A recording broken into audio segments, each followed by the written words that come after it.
Independence Day sa Negros. June 12. June 12? Hindi. Ay,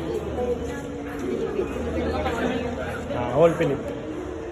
Bali ang Independence Day sa Negros is November 5, 1898. So bali ang Negros, hindi na sana kaupod sa Independence Day sa Luzon. Bali nabilin man ang Negros. Hanggang Negros ang una is nagsarili silang revolution. Like ang November 5, 1898, so after 5 months lang nakalaya ang Negros. So paano sila nakalaya? Pareho sila eh. A 7 de manzanilla, 500 gramos. So ka-familiar ka mo?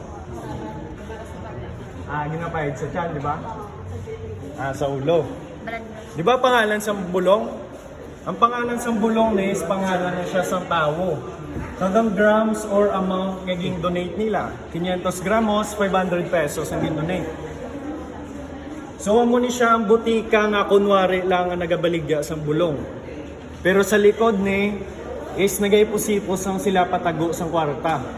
Para ang kwarta to is gamito nila sa revolution against Spaniard.